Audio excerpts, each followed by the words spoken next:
sebentar.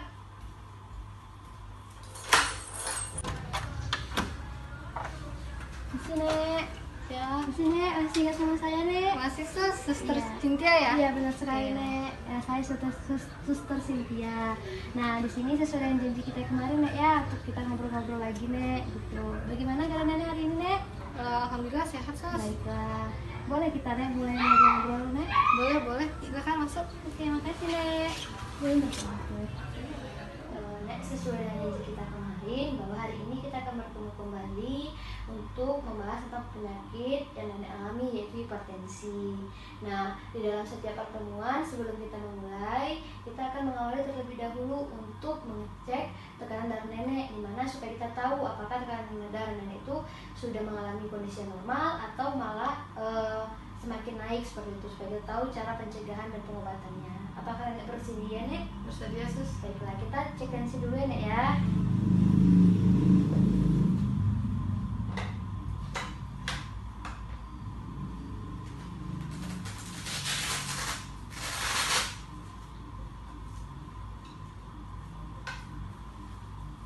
Mau dibantu ya, Nek? Yesus.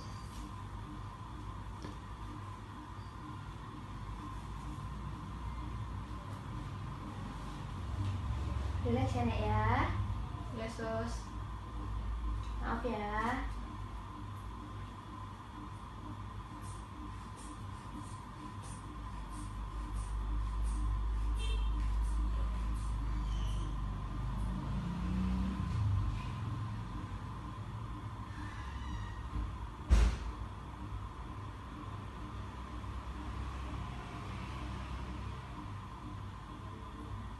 Baiklah, Nek, tensi Nenek di sini 150/110.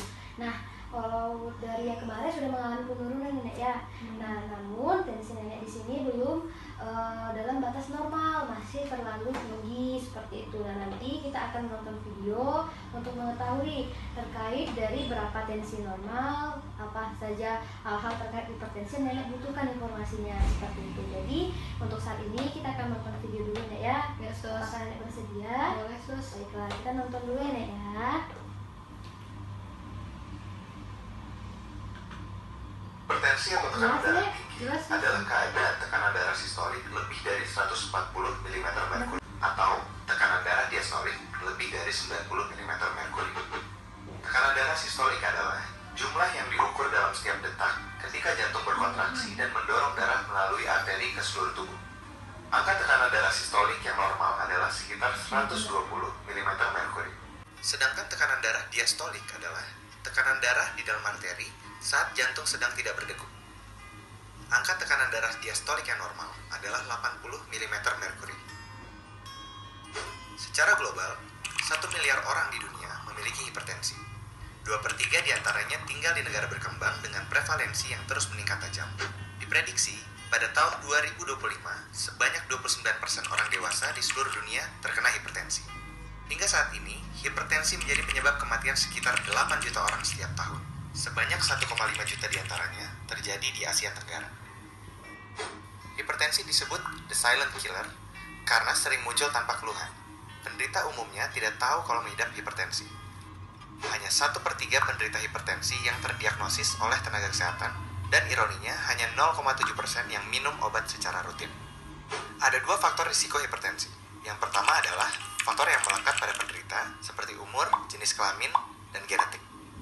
Faktor kedua adalah faktor yang diakibatkan oleh perilaku hidup tidak sehat seperti merokok, konsumsi garam berlebih, berat badan berlebih, atau kegemukan. Diet rendah serat, kurang aktivitas fisik, konsumsi alkohol, dan stres. Hipertensi bisa dicegah dengan melakukan pola hidup sehat yang dianjurkan seperti memenuhi gizi seimbang dan membatasi gula, garam, serta lemak, mempertahankan berat badan dan lingkar pinggang ideal, yaitu pria kurang dari 90 cm dan wanita kurang dari 80 cm. Olahraga teratur, stop merokok, hindari konsumsi alkohol, konsumsi obat secara teratur karena penderita hipertensi membutuhkan pengobatan yang lama dan terus-menerus sepanjang hidup. Ukur kadar gula darah, tekanan darah, dan periksa urin secara teratur. Tekanan darah yang diperiksa harus dicatat sehingga dapat dimonitor dengan ketat. Tidak semua penderita hipertensi mengenali atau merasakan keluhan maupun gejala. Namun biasanya, keluhan berikut yang dirasakan: sakit kepala, gelisah, jantung berdebar, penglihatan kabur, rasa sakit di dada, dan mudah lelah. Mengapa hipertensi berbahaya? Karena jika tidak dikontrol, hipertensi dapat menyebabkan terjadinya komplikasi seperti penyakit jantung, stroke, kerusakan ginjal, kerusakan retina, penyakit pembuluh darah tepi, gangguan saraf, dan gangguan otak. Setiap orang harus memeriksa tekanan darah secara rutin. Jika tekanan darahnya tinggi, segera konsultasi dengan tenaga kesehatan untuk mendapatkan penanganan lebih lanjut.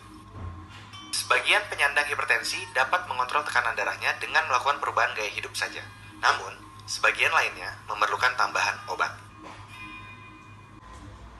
Nah, tadi ini video sudah selesai.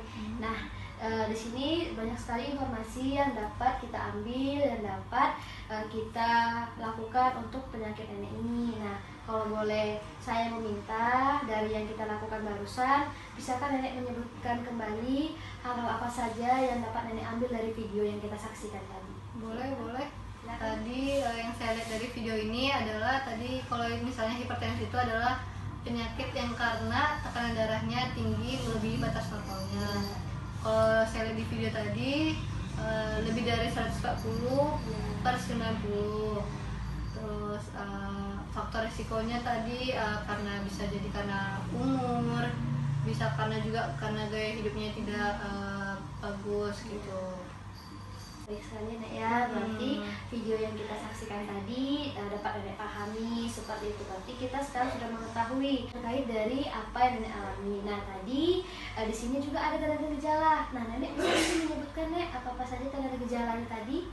Kalau saya lihat tadi seperti sakit kepala, jantung berdebar-debar, matanya jadi kabur kayak gitu terus. Baik sekali Nek ya, berarti Nenek juga sudah mengetahui tanda gejalanya. Nah dari tanda gejala ini ada beberapa tanda gejala yang Nenek alami. Ya kan Nek ya, seperti waktu itu Nenek bilang mengatakan bahwa dada Nenek sakit, berdebar-debar. Nah itu merupakan tanda gejala dari penyakit hipertensi.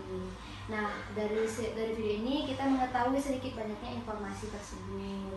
Nah mungkin untuk hari ini inilah yang menjadi topik kita pada hari ini. Nah mungkin besok kita akan bertemu lagi untuk membahas terkait dengan hal apa saja yang bisa kita lakukan untuk merawat atau untuk mengobati penyakit hipertensi nenek ini. Seperti itu. Apakah nenek bersedia? Bersedia sus. Baiklah, untuk jam dan waktunya kapan Nek?